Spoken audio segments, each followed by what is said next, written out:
Noches. Es un verdadero gusto estar nuevamente con ustedes, en este caso para tratar o enfocar el análisis de una parte de la Divina Comedia de Dante Alighieri. Este contexto que estamos presentando abarcará diferentes aspectos. En esta primera parte, nosotros nos centraremos en el análisis de los primeros cantos, como ustedes lo pueden ver en la diapositiva, y avanzaremos desde Dante perdido en la selva obscura de sus pecados, de acuerdo a cómo lo señala la obra del genial poeta florentino, e iremos avanzando hasta el momento previo a la aparición de las fieras y la representación alegórica que estas fieras han de tener. Comencemos entonces. En el caso del canto primero,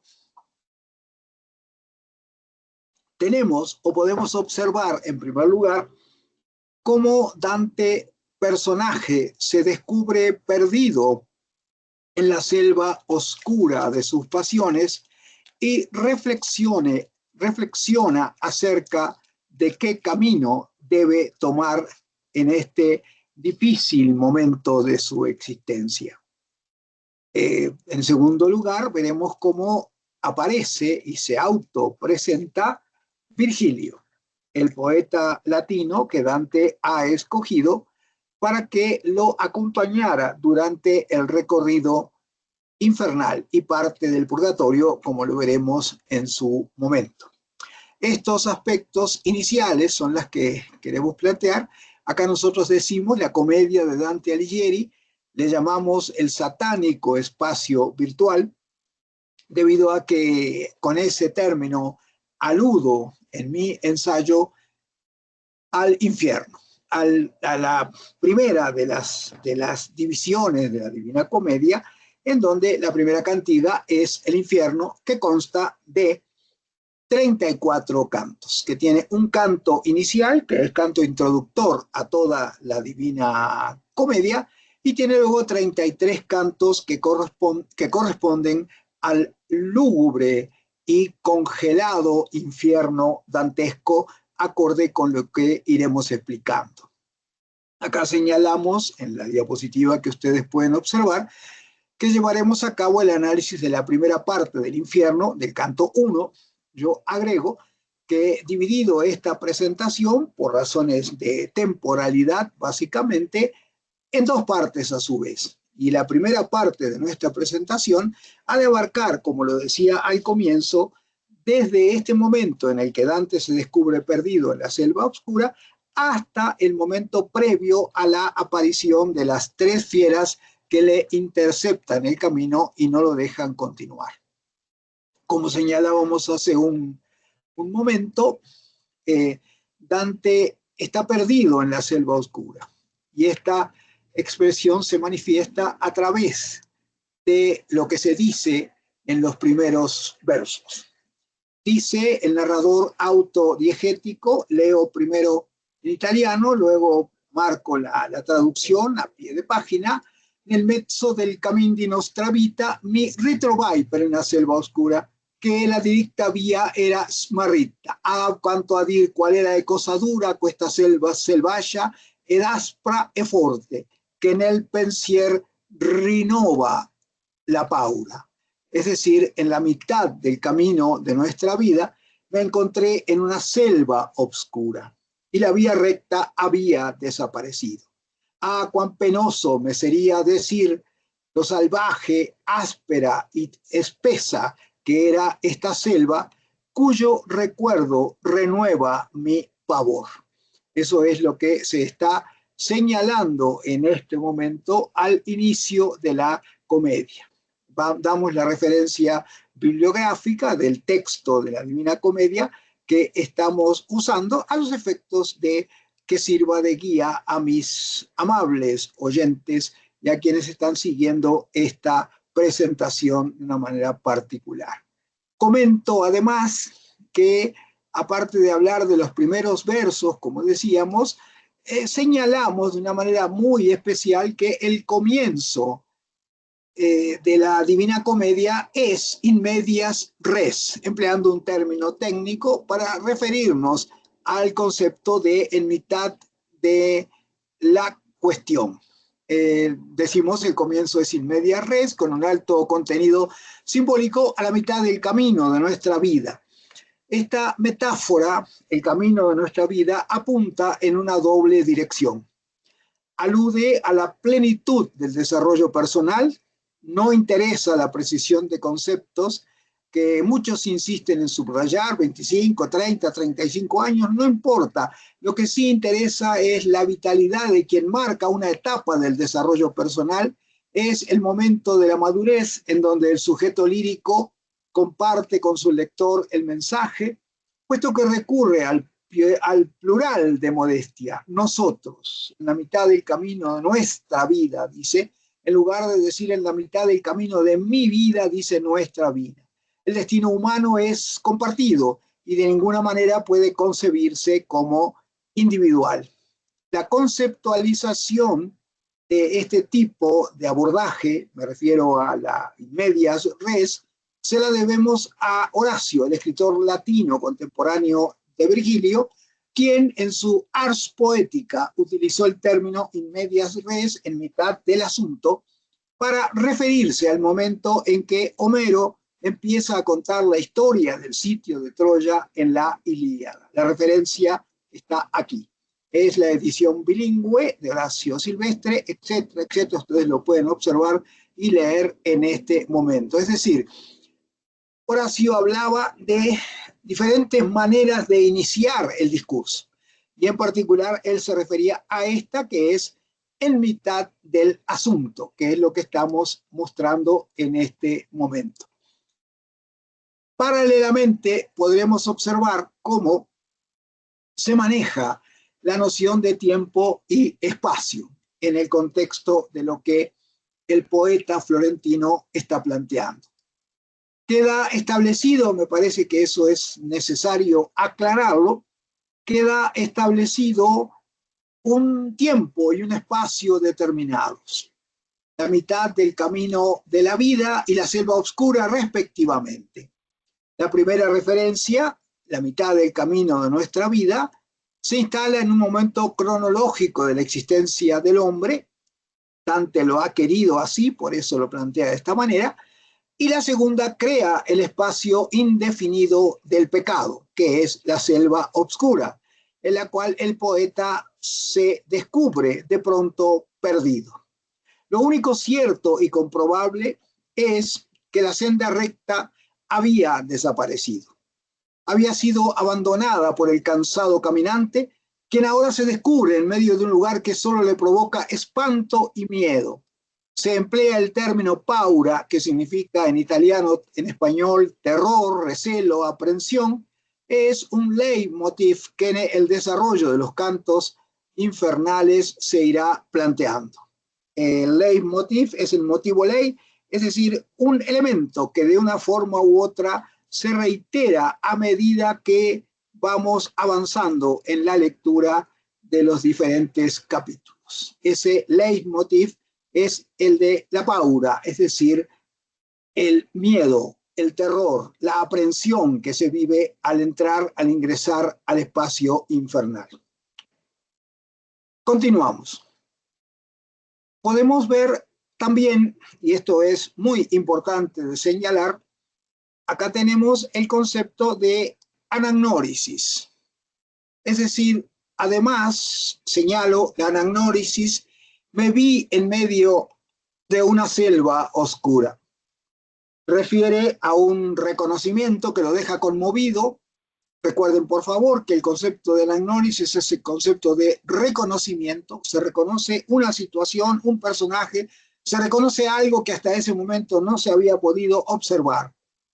Entonces refiere a este reconocimiento que lo deja conmovido porque se ofrece como algo inesperado.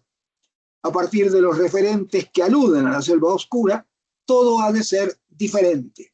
Agrega además que la senda recta había desaparecido. he aquí una antítesis notable en ese juego contextual de pasado y presente. En el pasado estaba el camino correcto que llevaba a Dios, en el presente se yergue la confusión que impera en esa selva. Es clara esta oposición entre un factor y otro, esta antítesis notable entre pasado y presente, ese pasado en el que estaba el camino recto que Dante, personaje, no quiso tomar, y ese presente en donde la confusión y el desorden impera. Si antes la disposición fue positiva y clara, ahora es dubitativa y un enorme ¿qué debo hacer? Se impone en este hoy amargo e inesperado. La selva oscura involucra varios sentidos. Yo diría que misterio, pecado, renuncia al verdadero ser de las cosas, muerte, desorientación. La noción de reconocimiento para el contexto, para el concepto de anagnórisis, la tomo de Bustos, Tobar y de la referencia bibliográfica que aquí estoy proporcionando. Este sería el aspecto que a mí me interesa marcar de una manera muy especial, porque la Divina Comedia arranca de un reconocimiento de la verdadera situación del ser humano. No olvidemos, por favor, que Dante es el personaje de esta comedia que, bueno, él le llamó comedia, la comedia simplemente, y Boccaccio le agregó el calificativo de divina. Pero evidentemente siempre he insistido cuando yo hablo del satánico espacio virtual, que cuando hablamos del infierno no sería en realidad una comedia, sino una divina tragedia, por los aspectos y elementos que aquí se están planteando. La Divina Comedia es la epopeya del hombre, y Dante personaje, no Dante autor, que es otra cosa, Dante personaje es el protagonista de esta obra de una manera particularmente especial y por las razones que iremos señalando en su momento. Observemos aquí de una forma particular, y quiero insistir en este aspecto también, de qué manera aparecen utilizados los elementos retóricos que sirven de apoyo al planteamiento poético de una manera genial. El narrador personaje quiere explicar a su lector implícito el verdadero alcance de lo que está sucediendo. Fija su atención nuevamente en esa selva a la que llama mediante una genial anadiplosis selva selvagia, y agrega áspera y fuerte. En el dialecto original, en el toscano en que está compuesta la comedia, estos dos adjetivos destacan por el empleo de las vocales fuertes. En el caso de áspera, a, en el caso de la e, que une áspera y forte, e, en el caso de forte, o, e. Como una manera, esta es una manera de reforzar la noción que se desea transmitir, en donde el horror y el desequilibrio establecen su presencia. Complementa diciendo que solo pensar en la selva le renueva el terror. El narrador está dando así los primeros pasos que lo conducirán al patético y desolador ambiente del infierno, al satánico espacio virtual, como le hemos llamado nosotros. Pensarlo alcanza para ser inundados por la angustia. Él lo vivirá como un espectador comprometido y en algunos casos sufrirá a la par de los condenados que jamás alcanzarán la reconciliación con la divinidad, es decir, los condenados infernales. El recorrido infernal constituye una verdadera catarsis del personaje, y a medida que va avanzando de círculo en círculo, irá purificando su alma para lograr por último la ascensión al paraíso prometido. Nosotros tenemos acá a pie de página la explicación de lo que es una anadiplosis o reduplicación. Es el recurso literario que consiste en repetir seguidamente una palabra o un grupo sintáctico. Sigo citando a Bustos Tobar. En este caso se reitera el término selva, ahondando en el sentido desolador que éste le provoca. Selva selvagia. Es un hombre civilizado que debe enfrentarse a un espacio sin ley, al espacio del pecado. Y quiero insistir en que esta es una anadiplosis, puesto que primero dice, acá lo tenemos, selva, y luego dice selva ya, lo completa, lo cual en español puede ser traducido como selva salvaje, y en español la anadiplosis se pierde, pero en italiano se conserva perfectamente bien. Este concepto me interesaba aclararlo de una manera muy especial porque forma parte del juego retórico de la Divina Comedia, en la cual el sujeto lírico, en este caso Dante Alighieri, se está desempeñando. Observemos lo siguiente, acá tenemos planteado la noción de lo que yo he dado en llamar una peripecia imposible. Se recordará que una peripecia es el cambio de un personaje de bueno a malo. Eso sucede en la comedia de Plauto, por ejemplo, sucede también en algunas tragedias, pero más que nada en las comedias, ¿no? El cambio de bueno a malo. Pero en esta comedia, tal peripecia será absolutamente imposible. Podemos desde ya empezar a caracterizar al infierno como el lugar del castigo eterno, en donde no existe la posibilidad de regresar el tiempo para corregir lo que se ha hecho mal. El infierno es el sitio de la peripecia imposible. Ninguno de los desolados habitantes de este lugar puede cambiar su condición. Fueron protervos mientras vivieron en la tierra, protervos, pecadores, malditos, perseguidores del placer únicamente, eso mientras vivieron en la tierra. Ahora en el infierno no pueden transformar su esencia, aunque lo quisieran. En el espacio terrenal pudieron pecar y arrepentirse. La iglesia les daba el instrumento de la confesión para hacerlo posible, me refiero para hacer posible el arrepentimiento. En este Hades cristiano, llamémosle así, a lo más que se puede aspirar es a confesarse con Minos, con el terrible guardián del canto quinto, a desnudar sus miserias, solo para solaz y a esparcimiento de ese lúgubre personaje que no llegará a perdonar a nadie, solo les indica el lugar que les corresponde de acuerdo con la magnitud del pecado. Desaforada condición la del ser humano que recuerda sus desmanes del ayer para hacer más ingrato aún su horrible presente. Nos imaginamos al penitente arrodillado frente al sacerdote católico, confesando sus pecados, y este sacerdote otorgándole la absolución de sus pecados con la condición de que no volviera a pecar.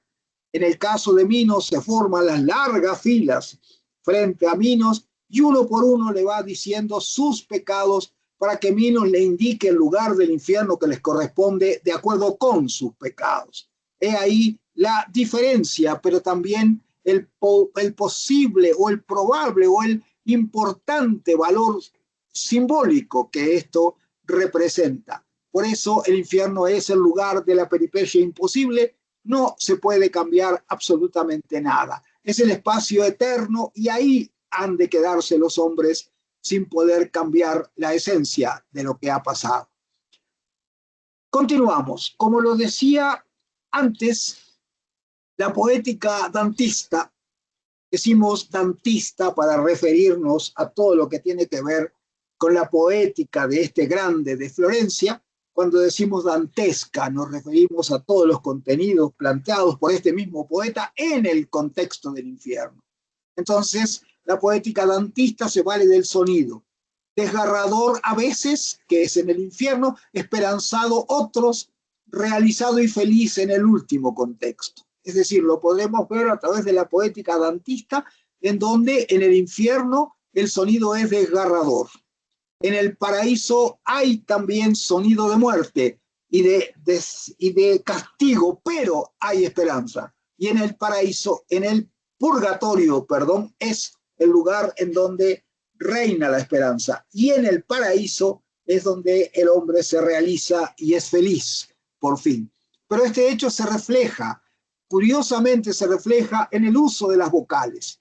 En el primer espacio escatológico predominan las vocales fuertes. Recordemos en el Mexo, Nostra Selva Oscura, ahí vemos cómo predominan las vocales fuertes. La E, la O, la I, la I no lo es, pero la A, la E, la A, la O, la A, etc. Solo dos vocales débiles, pero nada más. En el purgatorio alternan las vocales fuertes con las débiles. correr mi gloria qual salevele, o mai la navicella del mio ingegno. Ingegno, dice Dante, para surcar aguas más tranquilas, alza las velas la navecilla de mi ingenio, dejando atrás mares tan espantosos. Obsérvese cómo acá en el purgatorio han de alternar las vocales fuertes con las débiles. Lo señalo, percorrer, aquí son puras vocales fuertes, migliori, ahí tenemos vocales débiles, la I, la I, la I, y más adelante, omai, navicella, mío, aparece la I nuevamente. En el paraíso predominan las vocales débiles. La gloria di colui que tutto muove, dice, la gloria de aquel que lo mueve todo, penetra por los ámbitos del universo y resplandece en una parte más y en otra parte menos. En el paraíso entonces lo podemos ver a través del texto italiano, del texto toscano, han de predominar las vocales débiles, se verá de una manera muy especial, apenas son 3 versos, entonces no podía quizás abarcarse la totalidad de lo que estamos diciendo, pero sirve como ejemplo. Acá vemos cómo este predominio se ve, si lo repasamos vemos una I, otra I, colue, otra I, luego U, universe, otra U, una I, risplende, una I, una U, etc., ¿no? Entonces la gloria de aquel que lo mueve todo penetra por los ámbitos del universo y resplandece en una parte más y en otra parte menos. Este aspecto quiero que sirva como un fundamento para entender o para acercarnos al planteamiento dantista en torno a la poesía que encierra en el marco de su preciosa comedia. Algo más, tenemos aquí las alegorías, que son muy importantes. Veremos las alegorías y daremos el concepto de alegoría. El canto primero de la comedia que estamos analizando se caracteriza por el empleo de numerosas alegorías, las cuales han sido interpretadas de muy diferentes maneras por la crítica. En el presente estudio propongo una conceptualización de estas que no pretende entronizarse como la única, sino tan solo como un enfoque que considero el fundamento. A su vez, el personaje lleva el nombre de Dante. Es aquí en donde no debemos confundir el nombre del autor con el del protagonista. Es difícil no caer en ese error, porque toda la comedia resulta permeada de subjetividad. Pero si nos sustraemos a la tentación de igualar personaje y autor, sacaremos mejor provecho crítico. No podemos hablar de una actitud vengativa del poeta, como lo he leído en algún otro nada sorprendente contexto. Más bien es un procedimiento según el cual Alighieri somete a juicio a la humanidad entera a la que considera abandonada por la mano de Dios. Igual el autor bien puede entablar una disputa eterna a través de su obra y también puede juzgar al hombre, puesto que desde su posición autoral él es un alter deus, es decir, otro Dios. Leo lo siguiente que me parece representativo en esta línea de trabajo.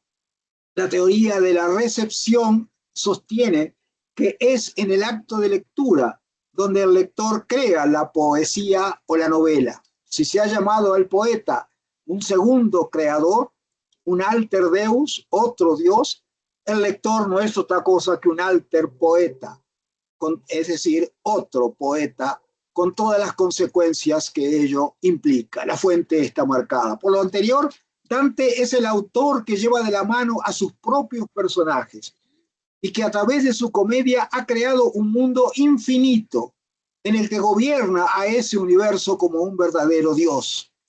Lo mismo o algo semejante hizo Balzac en su otra comedia, La Humana. Es un patrimonio del genio ponerse por encima de la masa y decir sus propias verdades, aunque con hacerlo se lleve por delante a media humanidad. Los análisis superficiales leen sin ver más allá de aquello que está escrito.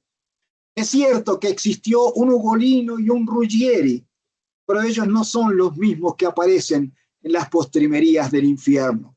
Me refiero a Ugolino, al conde Ugolino y al arzobispo Ruggieri, que están sometidos a un castigo que mutuamente se implementan, Ugolino royendo el cráneo de Ruggieri y Ruggieri soportando los dientes devoradores de Ugolino.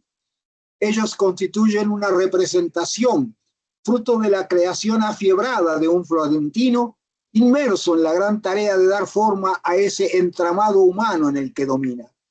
Empleando un término moderno, la obra de Dante es una enorme distopía en donde la virtualidad entrópica domina. Esta aportación es personal y me parece importantísima, porque estamos hablando de que la obra de Dante es una enorme distopía manejada desde el ámbito de la entropía dominante, como lo podremos observar enseguida. Definición de alegoría, distopía, entropía, que es lo que planteamos a continuación. Creo necesario definir de una vez qué entiendo por alegoría. Para ello, nada mejor que retomar la noción que nos proporciona de Bustos Tobar. En su diccionario dice imagen continuada a través de un texto, esto es la alegoría, en prosa o en verso, que va traduciendo a plano metafórico cada uno de los componentes del plano real.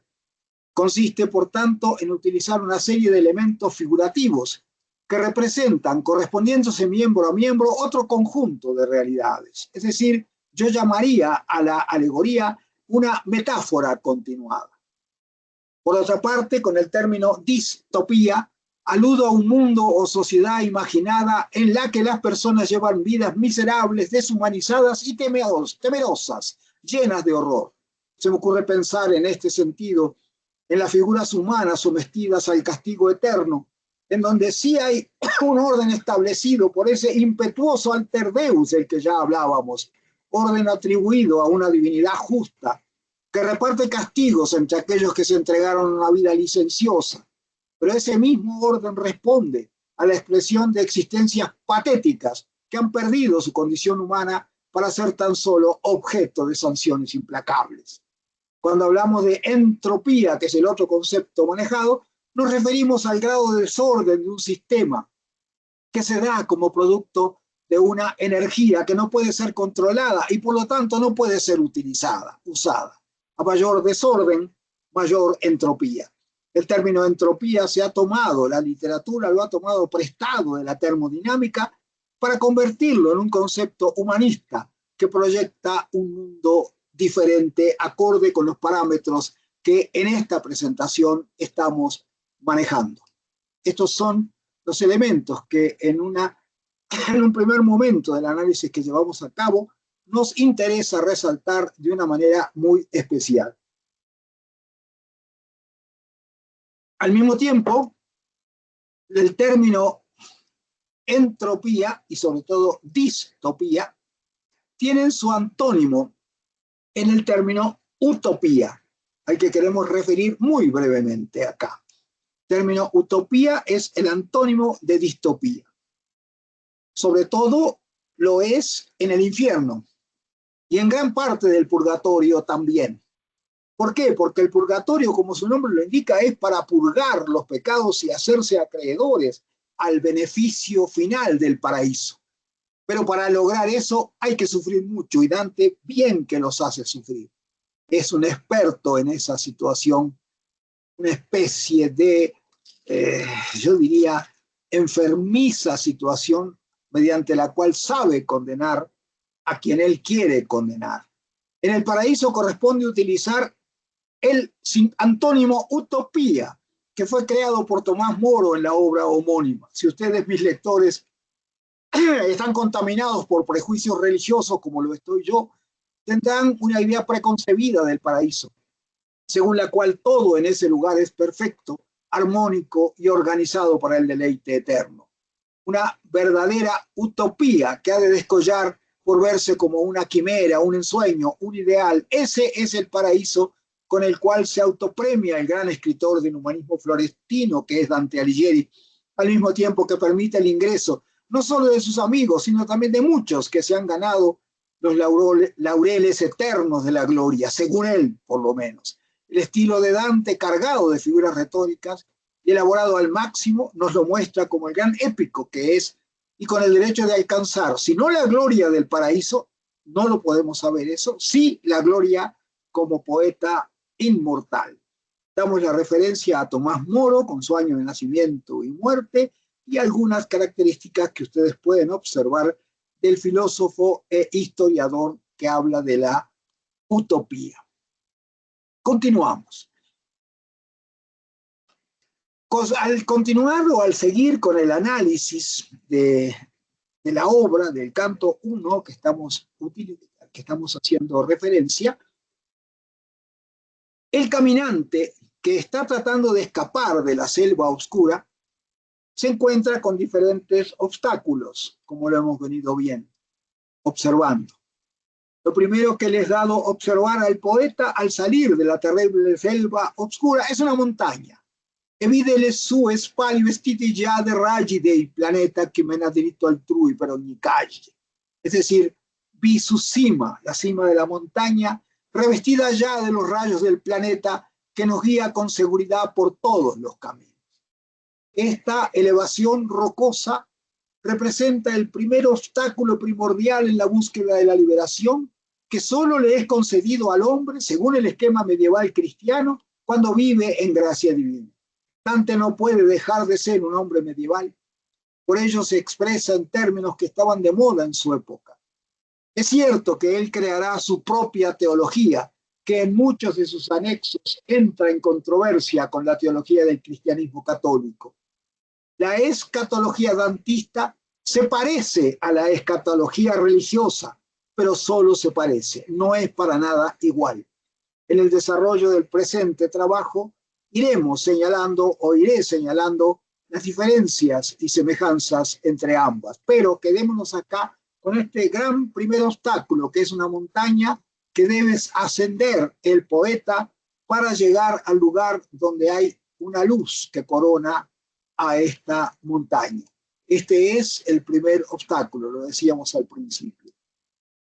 Continuamos viendo el otro aspecto que es al mismo tiempo muy dantista y también muy clásico al estilo de los Homéridas.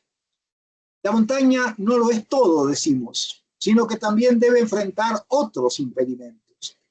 Es cierto que en lo alto de esa montaña aparece de manera simbólica la presencia de Dios, representada alegóricamente por los rayos del sol, pero como sucede en la mayoría de las empresas humanas, no basta con la decisión y a veces ni siquiera con la firme condición de querer alcanzarlo. Es preciso contar con otros factores que frecuentemente se muestran esquivos a la voluntad del hombre. Me refiero a la constancia y a la perseverancia que nos permitirán olvidar nuestra flaca naturaleza para seguir adelante a pesar de los impedimentos. De esta manera, me atrevo a sostener que la moral dantista está permeada por el concepto de sofrosine, a lo griego, que se puede observar este concepto en las grandes epopeyas homéricas. Gracias a este equilibrio, véase a pie de página, sofrosine significa moderación y es el antónimo de ibris, según lo confrontamos en Werner Jaeger, ahí está la referencia. Entonces decimos que permeada por el concepto de sofrosine, de moderación, de equilibrio, y gracias a este equilibrio en la vivencia de las situaciones de cada día, el griego logra superar acontecimientos verdaderamente coyunturales, se sobrepone a las más enormes tragedias, o por lo menos las enfrenta con esa entereza característica. Y Dante lleva a cabo algo semejante, algo parecido a lo que estamos señalando. Obsérvese cómo el narrador continúa diciendo lo siguiente, leo solo en español: entonces se calmó apenas la desconfianza que había alterado el lago de mi corazón en esa noche que pasé con tanta angustia, y como aquel que saliendo anhelante fuera del piélago, al llegar a la orilla se vuelve hacia las ondas peligrosas y las contempla, de igual modo mi ánimo retrocedió para ver aquel lugar de donde no salió jamás persona viviente. Como dice el primer verso, allor fu la paura un poco questa. Es decir, esa paura que vuelve a aparecer, ese leitmotiv obsesivo de Dante, nos conduce al encuentro de este narrador lírico, valga la aparente contradicción, que continúa contando la historia y que nos dice que al salir de ese lugar en el que se encuentra, dice él, se calmó la desconfianza que había alterado el lago de mi corazón y observa lo que ha quedado atrás y continúa su camino para tratar de abandonar definitivamente la selva oscura. Llegando al final de esta primera parte de la primera parte del canto primero, como ya lo habíamos dicho, observemos otras figuras retóricas que son fundamentales para recordar y observar que estamos en el dominio de la literatura, con sus propias condicionantes, con sus propios elementos. Por eso digo, interrumpo un momento mis reflexiones para revisar las figuras retóricas a las que recurre el narrador con la finalidad de hacer más notable el instante en que está viviendo. Aparece nuevamente el leitmotiv Paura para aludir a la desconfianza que lo invade, el temor, la angustia, suspicacia que comienza a menguar en esa noche angustiosa en la que se halla. La metáfora, el lago de mi corazón, define la tranquilidad que se apodera de él a pesar del recelo inicial. El elemento real de esta figura es el corazón y el evocado para caracterizarlo es el lago. Al mismo tiempo emplea un símil, es decir, una comparación extensa que se vale de dos nexos. El símil es, así le llamaría yo, una larga metáfora, que fue la figura retórica preferida en las obras homéricas, la cual Dante usa en su comedia. En el presente contexto, los dos nexos son e como quei y così, y como aquel y así. Los factores que entran en relación son la figura del hombre que ha logrado escapar de la furia del mar, se voltea para mirar el peligro que acaba de sortear, el espíritu del protagonista, que lleva a cabo una acción semejante y columbra, es decir, ve a lo lejos para observar el sitio de donde no salió jamás persona viva. Tengo la tentación de definir esta última frase, y para terminar esta primera parte, como una hipérbole.